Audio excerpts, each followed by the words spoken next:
भगवान राम का गुणगान होता है। और मैं कुछ प्रयास करूंगा कि भगवान राम का कुछ गुणगान करने का। वाल्मीकि रामायण के अनुसार वाल्मीकि रामायण क्या है? समान था वो हिंदी में रामायण। बोलने से अगर हम देखते हैं तो श्री तुलसीदास महाराज महाराज जी का रामचरितमानस के बारे में हमारा हमेशा समझते हम। तो अगर हम देखें कि उसके भी बहुत पहले, कई युगों के पहले, महर्षि वाल्मीकि ने संस्कृत भाषा में रामायण का राम नारद मुनि से प्रेरित करके वो रामायण ये किया था। सर्वप्रथम उनका मानसिक ध्यान से उन्होंने प्रकट करवाया था। और वो संस्कृत भाषा में रामायण से अभी अभी हिंदी अवधी भाषा में रामचरितमानस आया। और बंगाली में कहीं कृतिवास करके एक है। और तमिल में है, तेलुगु में है, बहुत भाषा में है। थाई भाषा में भी है रामायण। तो एक अगर हम एक देखेंगे परिवर्तन रूप का जो रामायण है, जो मूल एकदम वाल्मीकि कृत रामायण में कुछ कुछ कुछ वाल्मीकि रामायण में है। और जो कुछ तुलसीदास महाराज जी के रामचरितमानस में नहीं है। और जो कुछ रामचरितमानस में है जो वाल्मीकि रामायण में हम नहीं मिलेंगे। तो इसमें हम क्या कर रहे हैं? हम संपूर्ण प्रामाणिक शास्त्र के अनुसार हम सब समझना चाहिए हमको। नहीं तो उससे पहले तो हमको जो वाल्मीकृत रामायण है, वो रामायण वो प्रकाशन किए थे, तो हमको एकदम ऑथेंटिक वे में हमको समझना चाहिए। तो अभी मैं सबके सारे भक्तों के चरणों में निवेदन करूंगा, प्रयास करूंगा कि मैं कुछ बोल सकूं गुरु और कृष्ण के कृपा से। और यस, तो हम प्रयास करेंगे कि सारे भक्त और गुरुजन की कृपा से राम भगवान के बारे में कुछ कहने का। और ऐसे हम शुरू करेंगे। तो ऐसे तो योग्यता नहीं है, ऐसे तो योग्यता नहीं है इस विषय में राम भगवान के बारे में बताने के लिए। पूर्ण पुरुषोत्तम भगवान राम की जो विशेषता है, अभी देखे उनके अलौकिक क्रियाकलाप भी आकर्षक है। क्योंकि परम पूर्ण भगवान, उनका यश रूप, लीलाओं तथा निजी ऐश्वर्य से पूर्ण है। कोई नहीं है इस जगत में, कोई नहीं है इतना सारे चीज में पूर्ण। तो ये जगत में, पूरे भौतिक विश्व में भगवान अपने अयितु की कृपा से अवतरित होते, तथा और एक मानव के रूप में। तो अभी अपने दिव्य लीला के प्रदर्शन करने के लिए, ताकि मनुष्य को प्रीति उनकी और आकर्षित होए, और वो भगवत धाम जा सके, और वो योग्य बन सके। इसलिए भगवान अवतरित हुए। और और प्रभुपाद जी भी बोलते, शिला प्रभुपाद आ, हमारे बीच में आए और भगवान का नाम प्रचार किए। और भगवान का अवतरण का कारण जो संपूर्ण बताते हैं। और देखा जाए कैसे हम भगवान की लीला कथाएं को सुनने से परम लाभ प्राप्त कर सकते हैं। अर्थात हम भगवान की धाम लौट सकते हैं, हम देख सकते हैं। तो मनुष्य स्वाभाविक रूप से उन व्यक्तियों के इतिहास को और कथाओं को वो सुनने के लिए बहुत तत्पर होते हैं। जैसे कि जो सांसारिक क्रियाकलाप में अ, पूर्ण संपादित करते हैं।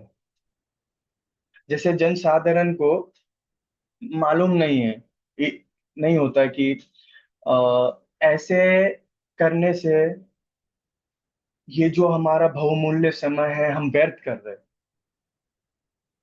वो गंवाने के समान है पूरा।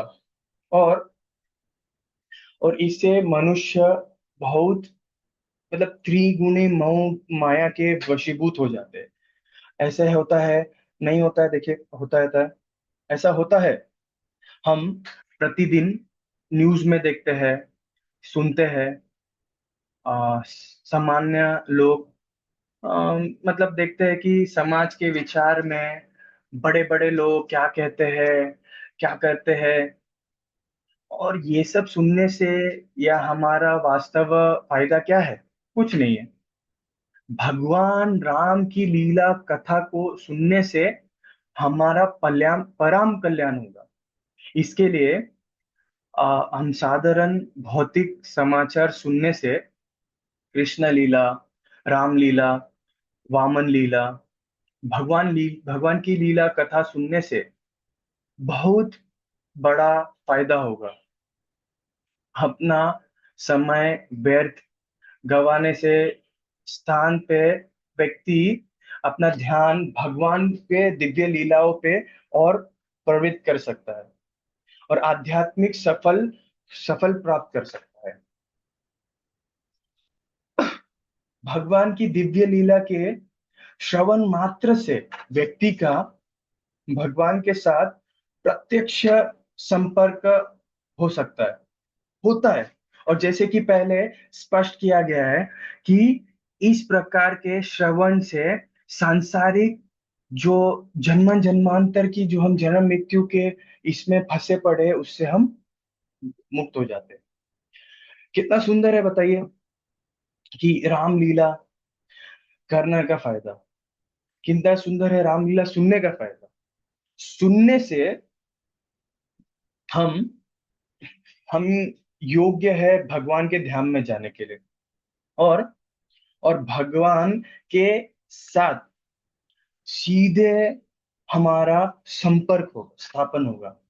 जैसे कि मैं आपसे बात कर सकता हूँ और आपस में हम बात कर सकते हैं, इसी प्रकार हम भगवान के साथ बात कर सकते हैं।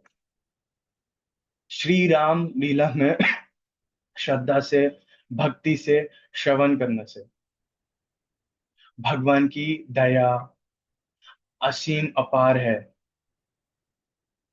तो और इस प्रकार और लीला कथा सुनने से, अगर यदि अगर हम भक्ति भाव से अगर सुनते हैं, तो सब कलोश जो हृदय में है, काम क्रोध लोभ मत मत्सर्य इत्यादि, सब साफ हो जाता है।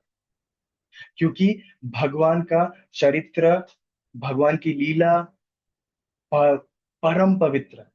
और वो सुनने से हृदय संपूर्ण पवित्र होता है, हो जाता है। श्रील प्रभुपाद लिखते हैं, इस प्रकार सभी पापों की धूल जाने के लिए, सब पाप धूल जाने के, और सब श्रोता शनै शनै संसारिक बंधनों से, ये बंधन से वो छूट जाता है और भगवान की गुणों लीलाओं के पे आकर्षित होने लगता है। अर्थात प्रभु की लीलाओं से श्रवण मात्र से ही व्यक्ति ही उनका उनका अनुचर बन सकता है। वो सबसे बड़ा बराबर है, वो सबसे आ, भगवान श्री कृष्ण, भगवान राम, उनके नीच, उनके अनुचर, उनके सेवक अगर हम बनते हैं।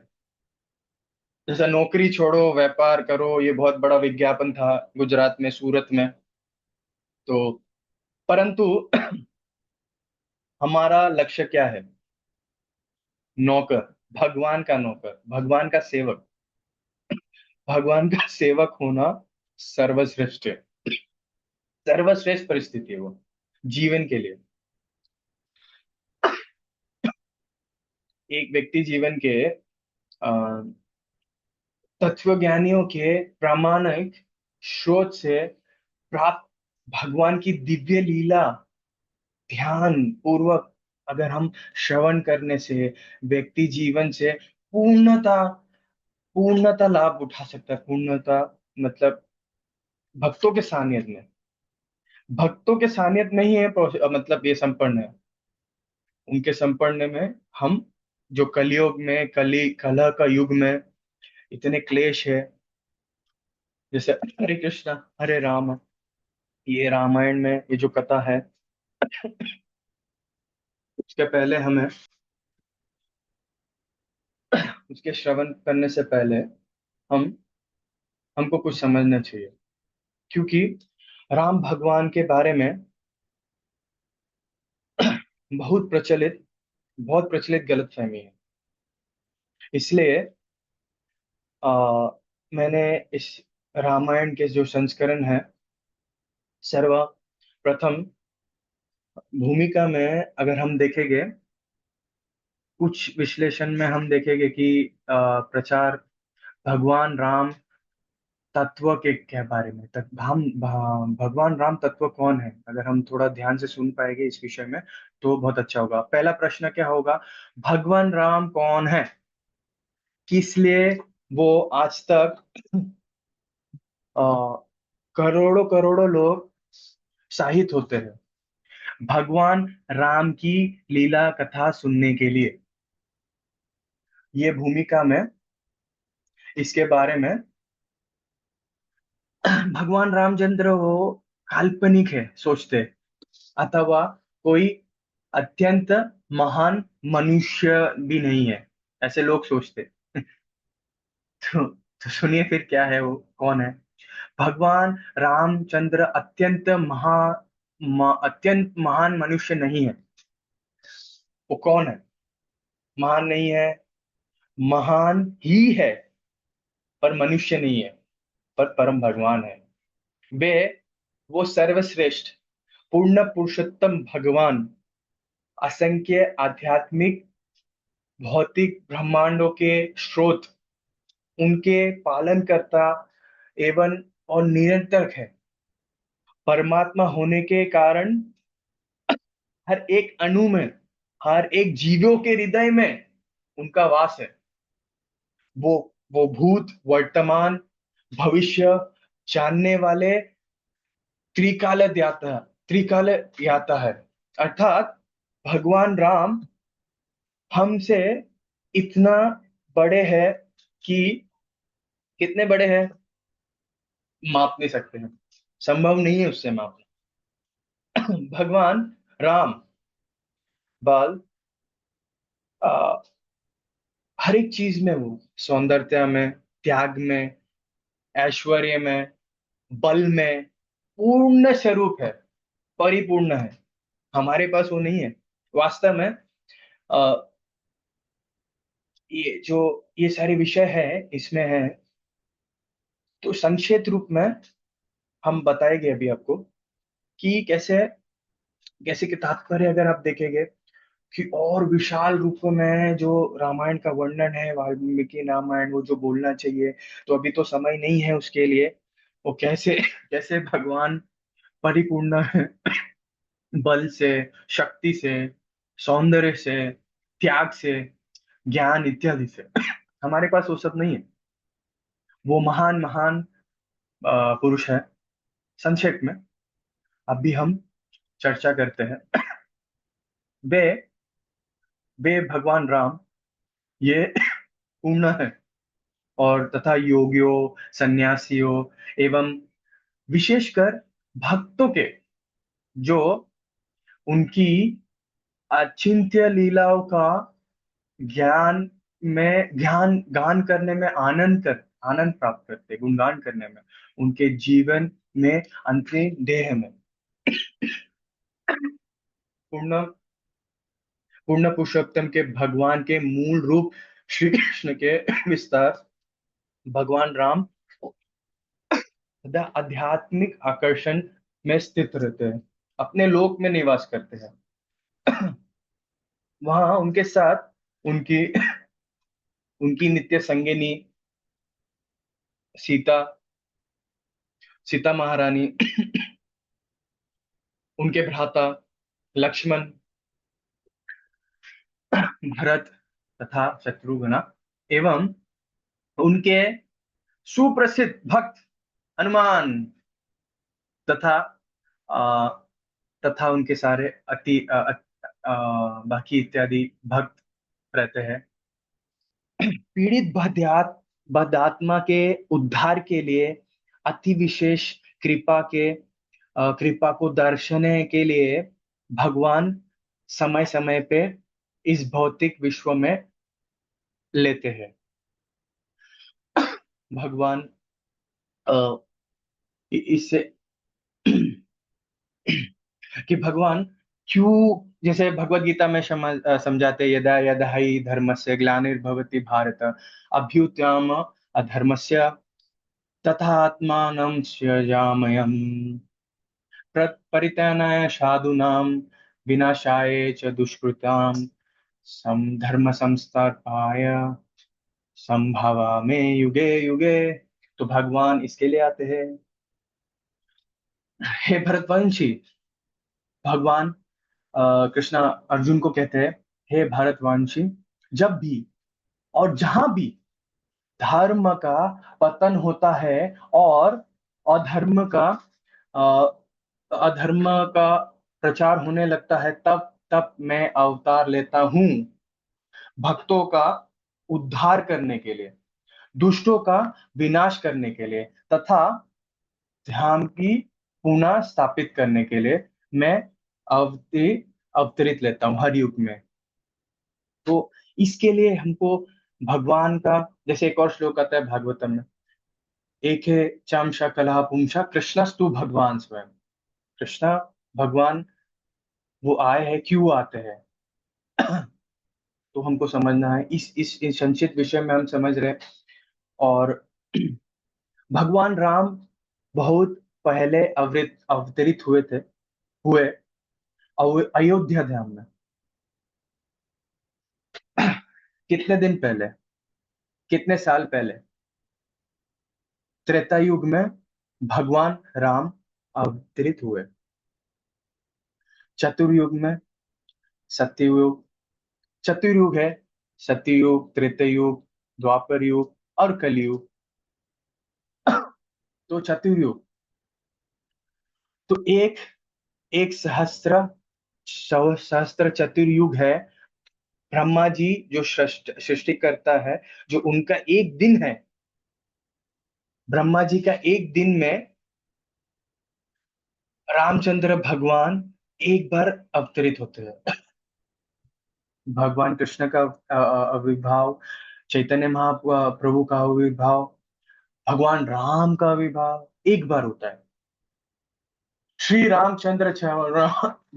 रामचंद्र भगवान उसमें एक दिन में अवतरित हुए।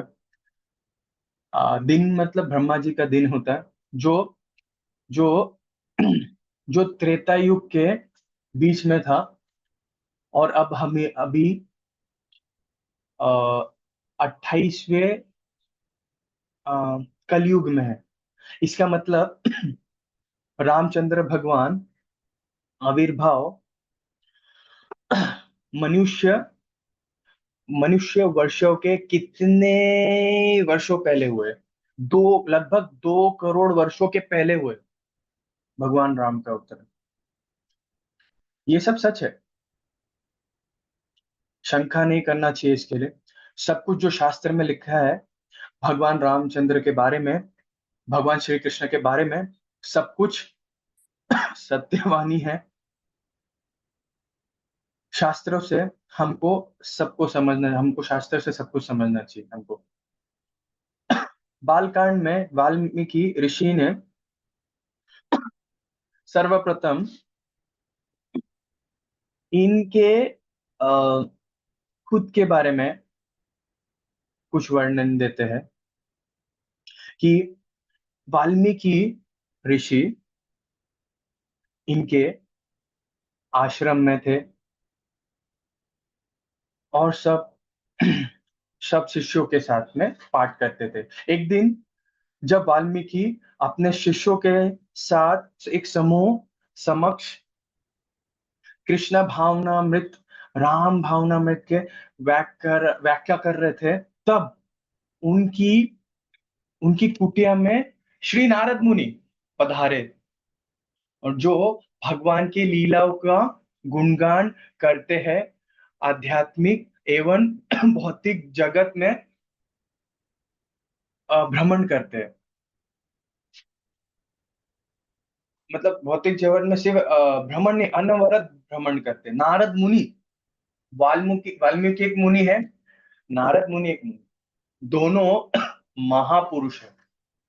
ज्ञान से, चरित्र से, भक्ति से हमें ये सब, ये मुनि ऋषिगण से सीखना चाहिए।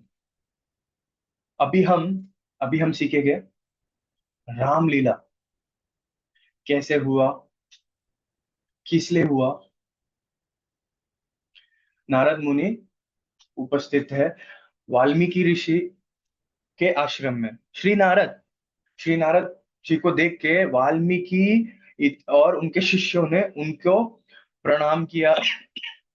तत्पश्चात प्रथा के अनुसार श्री नारद को बैठने के लिए ऊंचा ऊंचा आसन प्रदान किया एवं प्रात प्रक्षालन किया और नम्रता पूर्ण उनके उनके कुशल शीर के विषय में जिज्ञासा किया। और ये आज तक भारतीय संस्कृति के में यदि एक साधु पुरुष किसी के घर पे आते हैं, उनका स्वागत करना चाहिए हमको, और उसके कुशल क्षेम के बारे में पूछना चाहिए, उनको ऊंचा आसन पे बिठाना चाहिए, पाद प्रक्षालन करना चाहिए। पाद प्रक्षालन मतलब चरण धोना चाहिए। ये भारतीय संस्कृति है। श्री रामायण से हमको बहुत कुछ सीखना चाहिए, संस्कृति के बारे में, आध्यात्मिक ज्ञान के बारे में, संस्कृति के बारे में, कैसे सच्चरित्र होना उनके बारे में, जी कैसे सत व्यवहार होना, सदाचार होना, बहुत कुछ सीखना चाहिए। उसके पश्चात वाल्मीकि ने श्री नारद से प्रश्न किया, हे तत्वज्ञानी में श्रेष्ठ, कृपया हमें बताइए कि वर्तमान समय में इस धरती पे ऐसे कौन है जो सभी ऐश्वर्यों में ऐश्वर्यों के सागर है। वो कौन है, वो जो सर्वाधिक सुसंस्कृत, विद्वान, शक्तिशाली, उच्च विचारों वाला, सत्यवादी और एवं कृतज्ञ है। एक व्यक्ति में इतने सारे गुण उपस्थित हो सकते हैं। भगवान में ये सारे गुण उपस्थित उपस्थित होते हैं। हमको सुनते हैं।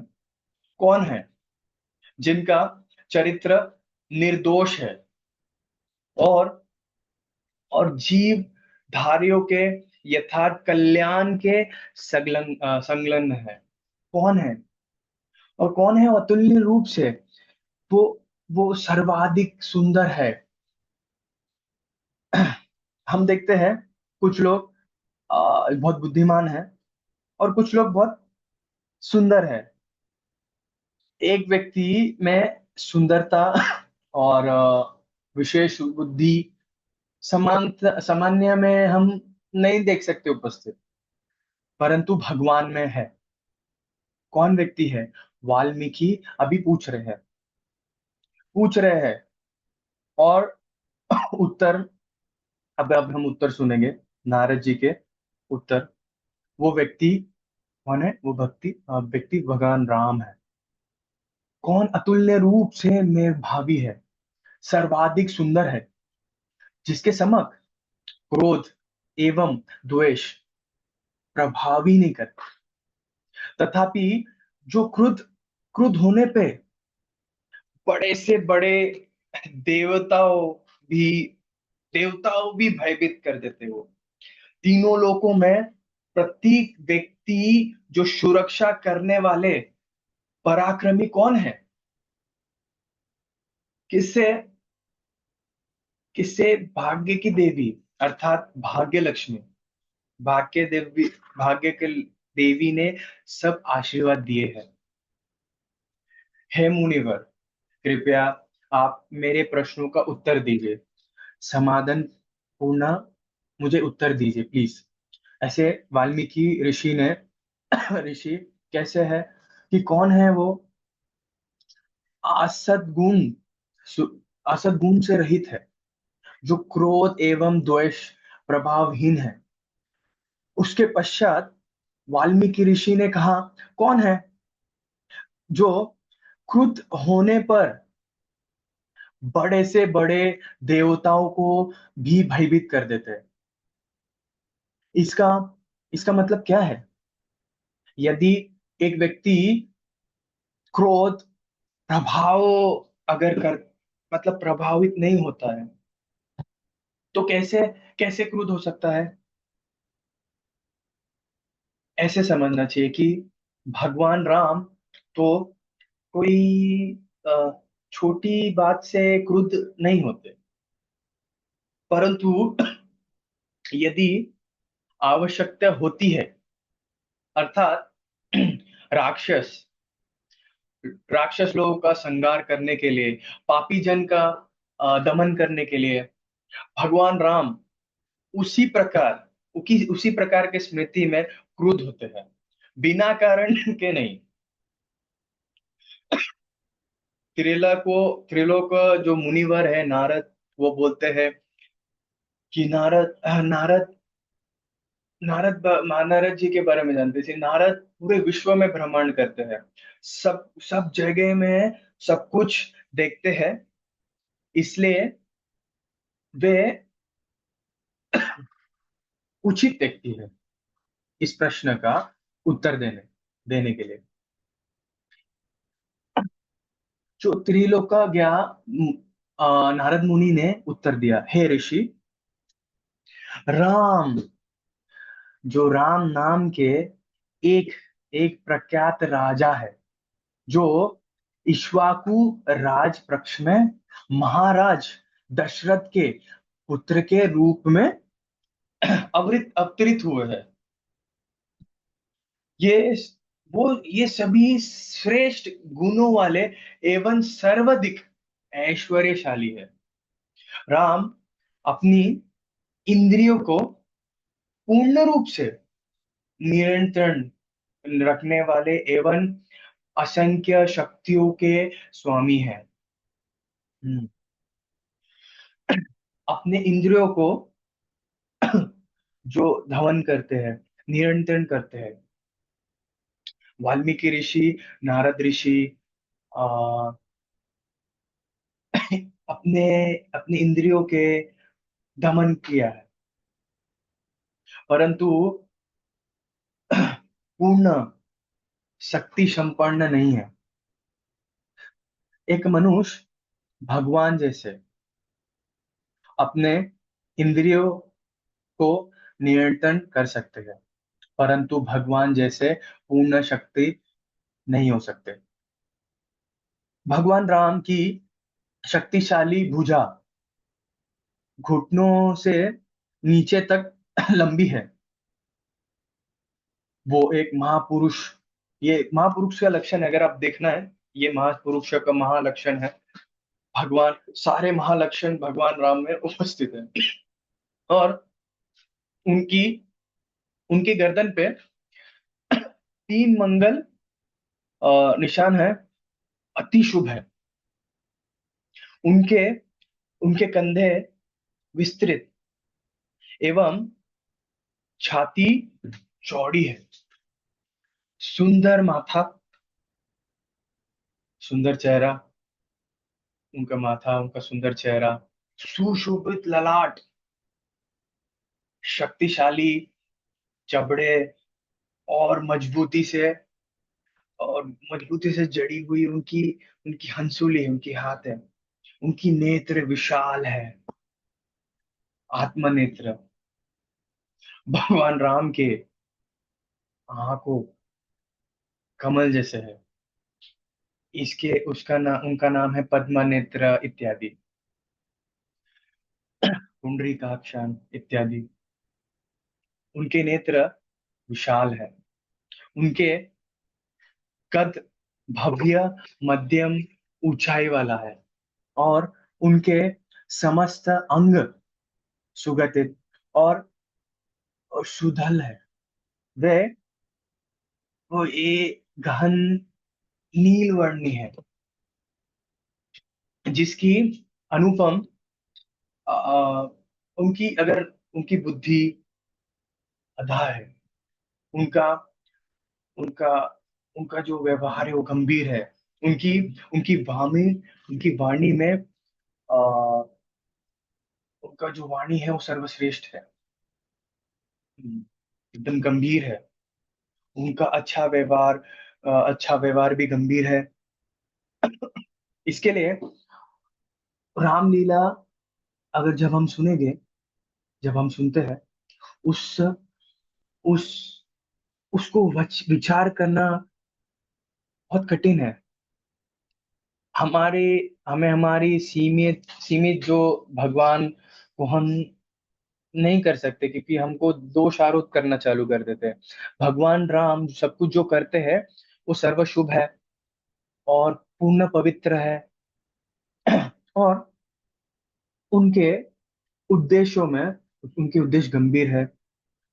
और इसके लिए सब कुछ हम आसानी से हम नहीं समझ सकते आसानी से। नारद जी और भी कहे, भगवान भगवान राम के जो चरित्र है विशेष रूप से पवित्र है। उनका जो चरित्र है, इसके लिए उनके उनकी लीला उनकी लीला कहानी सुनने से हम भी पवित्र होते हैं। सब सब पाप और सब दूषित चिंतन जो आ, बुद्धि में है, वो सब साफ हो जाते हैं, होते हैं रामलीला सुनने से। क्योंकि उनका उनका जो चरित्र संपूर्ण रूप से पवित्र है, और वो वास्तविक धर्म सिद्धांत का पालन करने वाले हैं। ऐसे व्यक्ति देश का नेता होना चाहिए। धार्मिक सिद्धांत है जो जानते हैं, और वो धार्मिक सिद्धांत जो पालन करते हैं, ऐसे व्यक्ति देश का नेता, राजा होना चाहिए। वे आत्म साक्षात्कार में पूर्ण है एवं वर्णाश्रम धर्म के अनुपालक है। भगवान राम वास्तुता वो वे संपूर्ण ब्रह्मांड के आश्रय है, संपूर्ण ब्रह्मांड के आश्रय है। ये भगवान है। संपूर्ण ब्रह्मांड आश्रय है, संपूर्ण ब्रह्मांड के आश्रय है। इसके लिए हम प्रार्थना करते हैं। हम इस भगवान के राम श्री चरण में आश्रित हो सके, हमको प्रार्थना करना चाहिए। अब रामनवमी आ रहा है। साथ ही साथ वे सारे शत्रुओं के मतलब उनको नष्ट करने वाले पुण्य शरणागत होने के एक ही आश्रय है। पूर्ण शरणागत होना चाहिए हमको। हमको हम पूर्ण रूप से भगवान के चरणों में शरण लेना चाहिए। ये वे हमारे रक्षक है। भगवान राम वेदों के परम ज्ञाता है तथा शास्त्रों विद्या में निपुण है। उनके उनका निर्णय अविचार, उनकी बुद्धि अपूर्व एवं एवं जो स्मरण शक्ति है अच्युत है। मतलब भगवान राम कभी भी कुछ विस्मरण नहीं करते हो। यदि हम हम अगर कुछ छात्रों से पूछते हैं, जैसे स्मृति शक्ति कम है, मुझे मुझे क्या करना चाहिए, भगवान भगवान श्री राम का स्मरण कीजिए। भगवान राम, उनके आशीर्वाद से हमारा स्मृति जो स्मृति शक्ति है वो बढ़ेगा। विशेषकर हमें हमें भगवान राम का स्मरण करना चाहिए।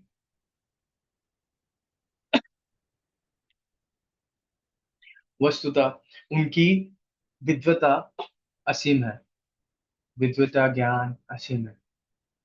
वो मेधावी, कृपालु एवं पराक्रमी है। सभी जीव को उनसे स्नेह है, और वे शत्रु और मित्र के बीच भेदभाव नहीं करते, तथा सागर के समान गंभीर है। शत्रु और मित्र दोनों के बीच भेदभाव नहीं करते हैं। क्यों क्यों भगवान राम रावण को, राक्षस को संहार किए, ये प्रश्न उठेगा। बात यही है कि यदि ऐसे व्यक्ति राम से भक्ति करते हैं, वो व्यक्ति पालन भगवान राम, वो व्यक्ति का पालन करते हैं भगवान राम। और कोई यदि हम धर्म के विरोध होते हैं और भक्तों के शत्रु होते हैं, तो वो वो हमारा चूक है। अगर अगर हम आ, राक्षस रावण जैसे हो, या हम लक्ष्मण हनुमान जैसे भक्त हो, यदि हम भक्ति भाव से भगवान को, उनका उपासना करें, उन भगवान राम का, वो हमें पालन करेंगे। यदि हम राक्षस जैसे व्यवहार करते हैं, भगवान राम हमको दमन करेंगे। परंतु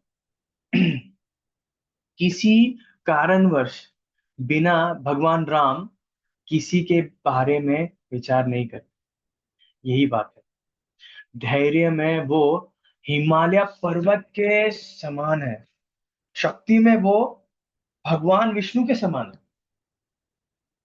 वास्तव में वो भगवान विष्णु ही है। सौंदर्य में वो चंद्र के मां समान है। चंद्र, इसके लिए कहते हैं रामचंद्र भगवान की जय, रामचंद्र भगवान की जय। तो सहनशीलता में वो पृथ्वी के समान है, और क्रोध में वो उस अग्नि के समान है जो विश्व के संहार के समय में ज्वलित होती है। ऐश्वर्य में वो कुबेर के, तथा भक्ति में सदाचार देवता, धर्म देवता के समान है। तो ये जो संचित है, ये भगवान, हम हम भगवान को अ, इस विषय से, इस प्रकार से हम जान सकते हैं। इस प्रकार से अगर हम नहीं जानेंगे भगवान को, तो हम कैसे जानेंगे? देखिए, नारद मुनि ये सारे वर्णन कर रहे हैं कि कैसे भगवान हिमालय के समान है, कैसे भगवान पृथ्वी के समान सहनशील है। तो ऐसे हमको उस भगवान को स्मरण करना चाहिए, और उस प्रकार से हमको भगवान का स्मरण करके हम भक्ति करना चाहिए। तो नारद मुनि नारद मुनि वाल्मीकि ऋषि को ये जो वर्णन कर रहे हैं, एक एक करके हमको इसका स्मरण करना चाहिए। जैसे भगवत गीता में भी भगवान ने अर्जुन को कहा है कि एक व्यक्ति अगर मुझे हर टाइम अगर स्मरण करना चाहिए, अगर करना चाहेंगे, तो वो पहाड़ को देखे, तो पहाड़ ये मेरे हड्डी है, ये जो पेड़ है ये मेरे लोम, ये मेरे लोम है, ये जो पानी है, जो नदियां है वो मेरे शिरा नस है। ऐसे करके हम स्मरण कर सकते हैं। जो चंद्रमा है, सूरज है, वो मेरे आंख है। तो ऐसे ऐसे हम स्मरण कर सकते हैं भगवान को। जब भी सूर्य देव को देखे, तो भगवान का आंख का स्मरण करना चाहिए। तो भगवान प्रत्यक्ष रूप से शासन करते हैं। संक्षिप्त में अगर हम देखेंगे, श्री नारद श्री वाल्मीकि को भगवान का, भगवान राम की लीलाओं का वर्णन किए, और वो बीज रूप में रामायण नारद से सुनने के पश्चात वाल्मीकि ऋषि ने रामायण रचित किए। उन्होंने सिर्फ इतना सुना, अर्थात नारद जी, उन्होंने व्याख्या की कि भगवान श्री राम के कोई भगवान श्री राम के राज्य में, रूप में, मतलब रूप में, मानसिक रूप में, शरीर के रूप में कोई पीड़ित नहीं होगा। भगवान राम के राज्य में प्रत्येक सुखी सुखी रहेंगे, सुखी होंगे। उन्हें उन्हें उन्हें किसी चीज का भी अभाव, चोरी का कभी भय नहीं होगा। उनके उनके नगरों में ये वर्णन नारद जी बता रहे। अ, भगवान राम, उनके उनके उनके जो अयोध्या धाम में है, प्रचुर मात्रा में फल, प्रचुर मात्रा में सब्जी, प्रचुर मात्रा में दूध का घी, घी, दूध से बना हुआ घी, दूध से निर्मित वस्तु जैसे कि घी, दही उपलब्ध उपलब्ध होगा। वस्तुतः प्रजा उसी उसी धर्मनिष्ठा एवं प्रसन्नता का अनुभव करेंगे जो जो सत्ययुग में पाई जाती थी। आ, जैसे कि भूकंप, अकाल, वो सब समय में नहीं थे। स्त्रियां हमेशा पवित्र रहेंगे, उनके उनके एकदम मेधव्य से पीड़ित नहीं होना पड़ेगा। आजकल कलयुग में ये सारी चीजें, भगवान के धाम में, परम धाम में, आध्यात्मिक जगत में, वैकुंठ में, अ, वो मतलब वैकुंठ में लोग में जाने से पहले भगवान 11,000 वर्ष के वो शासन करेंगे। राम राज्य का वर्णन है। वह अभी भी वर्तमान काली युग में भी, जिसमें सभी प्रकार के दुख, पाप, कल्मश, रोग, अभाव, चोरी, सब सब असद गुण प्रचलित है कलयुग में। ये ये कलयुग में भी वैकुंठ जैसे, राम राज्य जैसे हो सकता है। कैसे? यदि हरे कृष्णा, हरे कृष्णा, कृष्ण कृष्ण हरे हरे, हरे राम, राम राम हरे हरे। यदि हम भगवान श्री कृष्णा, भगवान श्री राम का नाम कीर्तन करेंगे, तो एकदम निकृष्ट अवस्था में जो कलयुग में चलते रहते हैं, इस इस परम उत्कृष्ट हो जाएंगे भगवान श्री कृष्ण, भगवान राम अ, जी की कृपा से। वाल्मीकि वाल्मीकि के प्रश्नों का, जो कि तीनों लोग के कल्याण हेतु थे, समाधान करने के पश्चात श्री नारद भगवान के गुणों का प्रचार करते हैं, पुनः अपने यात्रा पे चल पड़े। देखिए, वाल्मीकि ऋषि किस प्रकार प्रश्न नारद जी को बताए, उस प्रकार जिस जिसका उत्तर सुनने से समस्त जगत का कल्याण होगा, हो सकता है। अर्थात अर्थात उसी प्रकार प्रश्न भगवान से संबंधित है। और सब सब प्रश्नों के सत उत्तर देने के पश्चात नारद जी पूरे जगत में यात्रा के लिए शुरू किए। तो नारद जी एक आदर्श परिवगाचार्य, एक सन्यासी है, जो जो सब जगह जाते हैं और सब लोगों को आध्यात्मिक ज्ञान प्रदान करते हैं, उनको हर हर सबको प्रदान करते हैं। इस प्रकार जगत का कल्याण कर सकते हैं। जगत का कल्याण हो सकता है भगवान राम जी के गुणगान के करने में, राम कथा बोलने से, और और आदर्श चरित्र से आदर्श चरित्र से जीवन व्यतीत करने से, कैसे हम आदर्श चरित्र व्यतीत कर सकते हैं? श्री राम भगवान का चरित्र सुनने से। तो श्री वाल्मीकि मुनि अपने शिष्य के भरद्वाज के साथ वो तमस्त नदी के तट पे वो चले जाते। नदी के तट पर वाल्मीकि मुनि नारद मुनि के द्वारा जो बातों का विचार वो करने लगे। ऐसे राम कथा सुनने के पश्चात वाल्मीकि ऋषि ने अपने आदर्श श्रेष्ठ श्रेष्ठ शिष्य भरद्वाज के साथ नदी के तट पर बैठ के वो राम कथा जो अभी जो सुने हैं वो वो विषय के ऊपर विचार किए, ध्यान किए। उन्होंने सुना, हमें सिर्फ राम कथा सुनना नहीं है, सिर्फ सुनना नहीं है, उसका उसका गहरा अर्थ, उसके गहरे अर्थ के ऊपर हमको विचार करना चाहिए। इसको मनन कहते हैं, इसको मनन कहते हैं। शास्त्र में श्रवण, मनन, निधिध्यास, ये तीन शब्द है। श्रवण, शास्त्र का श्रवण, शास्त्र कथा का श्रवण पढ़ करने के बाद मनन करना चाहिए, अर्थात बुद्धि लगाकर विचार करना चाहिए।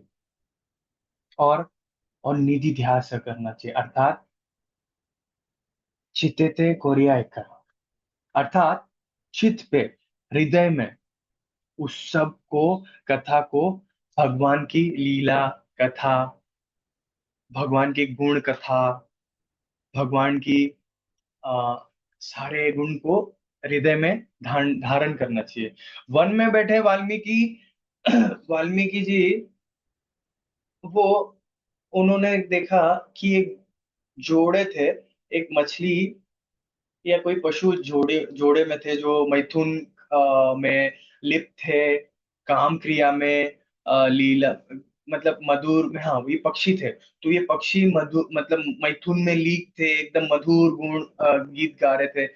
और एक शिकारी बहुत पापी व्यक्ति, मतलब छिपने के स्थान से निकला, बहुत पापी था वो, और वो प्रकट हुआ।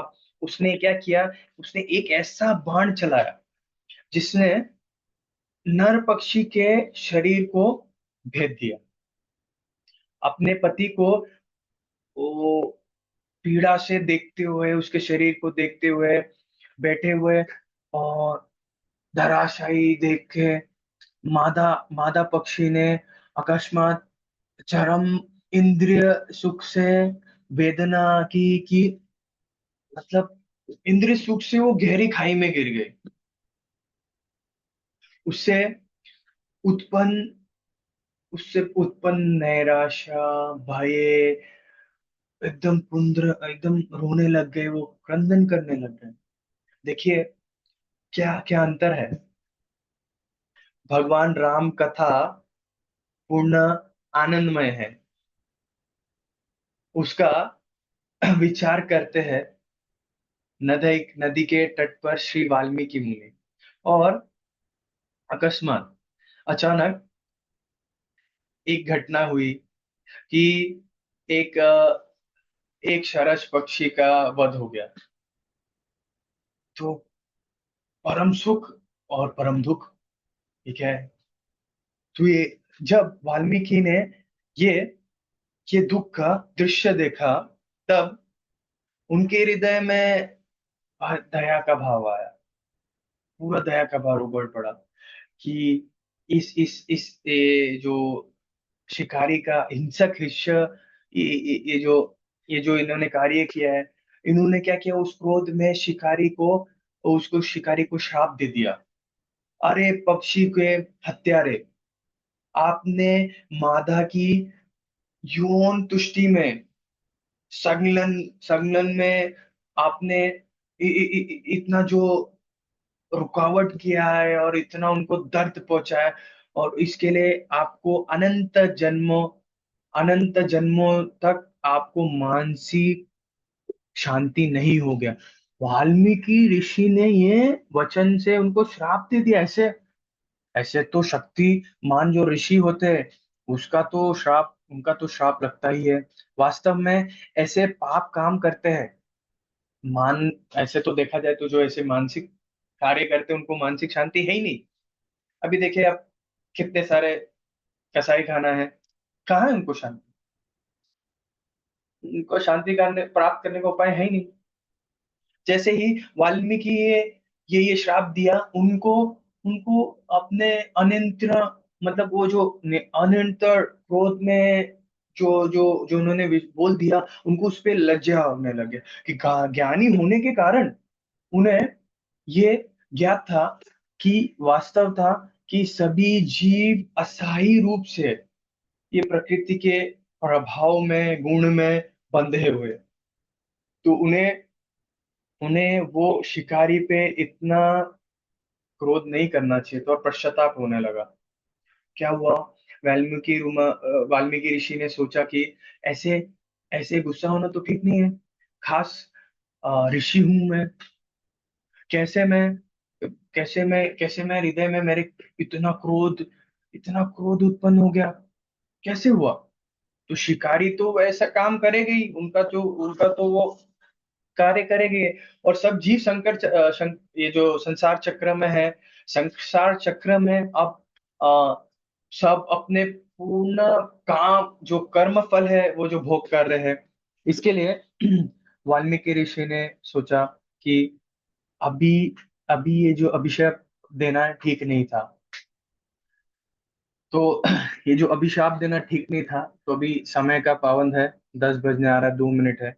तो हम कल सुनेंगे, आज जैसे हम सुने कि भगवान कौन है, भगवान के बारे में कैसे रामायण, वाल्मीकि रामायण आने आने वाला है, आया आ रहा है। जैसे नारद मुनि से उन्होंने प्रश्न किया कि क्या है वो श्रेष्ठ, कौन है वो श्रेष्ठ जो धन में, ऐश्वर्य में, बल में, जिनका तुलना नहीं है। तो भगवान राम के बारे में उन्होंने बताया, गुणगान किया, और वो तट के वहां बैठ के ध्यान किए।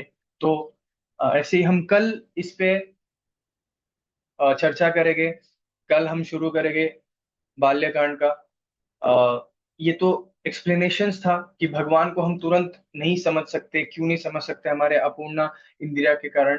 और और क्या तत्व है, पहले तो हमको तत्व समझ के जाना चाहिए। अगर हम संक्षिप्त में मैंने बताया है तो धन्यवाद आप सब आए। और किसी को कुछ प्रश्न है तो प्लीज आप पूछ सकते हैं, अगर कुछ समझा है। क्या मैं आपको समझा पाया, या इस पे अगर कुछ कमेंट करना है आप वो भी कर सकते हैं। तो किसी का कुछ प्रश्न है इस विषय पे, रामायण के विषय में जो अभी चर्चा हुआ, किस तरह तत्व ज्ञान को हम समझे, भगवान कौन है, राम कौन है, और उनके ऐश्वर्य कैसे है, वो बल में विष्णु जैसे, अपन विष्णु ही है। और हमको भगवान कृष्ण का, राम का क्यों उस कथा सुनना चाहिए, क्यों मनन करना चाहिए, और मनन करने के बाद कैसे हमको उसको हृदय में उतारना चाहिए, और हृदय में उतारने के बाद हमको उस पे कैसे हमको चिंतन करना चाहिए, और उस पे हमको कार्य करना चाहिए। तो किसी का कुछ प्रश्न है तो हम एक एक दो प्रश्न ले सकते हैं, और उसके बाद फिर कल पुनः 9 बजे से हम इसको कंटिन्यू करेंगे। So anyone have any questions?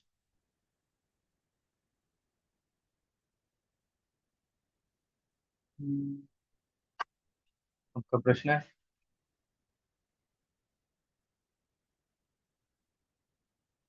तुम्हें भी किसी का कोई प्रश्न नहीं है तो maybe we should end end, और कल हम पुनः फिर 9 बजे जूम में मिलेंगे, वाल्मीकि रामायण के बालकांड के ऊपर चर्चा करेंगे, भगवान कैसे प्रकट हुए और उनकी आगे की लीलाएं क्या क्या है। तो हरे कृष्णा, धन्यवाद आप सब आए, इतना समय निकाल के, पूरा दिनचर्या में इतना व्यस्त होने के बाद भी आप, इतना व्यस्त होने, थके होने के बाद भी आप आए, अपना समय दिए, धन्यवाद। हरे कृष्णा कृष्ण कृष्ण हरे हरे, हरे राम राम राम हरे राम राम हरे हरे। हरे। कृष्ण प्रभु जी हरे कृष्ण। यस यस, बोलिए, कुछ प्रश्न है? नो प्रभु। हरे कृष्ण प्रभु हरे कृष्ण। यस प्रभु जी, कुछ प्रश्न है? शैलेश प्रभु। हरे कृष्णा प्रभु। हाँ शैलेश प्रभु, आपका कुछ प्रश्न है? नो प्रभु, हरे कृष्णा बोल रहा था प्रभु। ओके ओके ओके, हरे कृष्णा। हरे कृष्णा प्रभु। यस यस, हरे कृष्ण। शिला प्रभुपाद की जय। भगवान राम, जय श्री राम, हरे कृष्णा।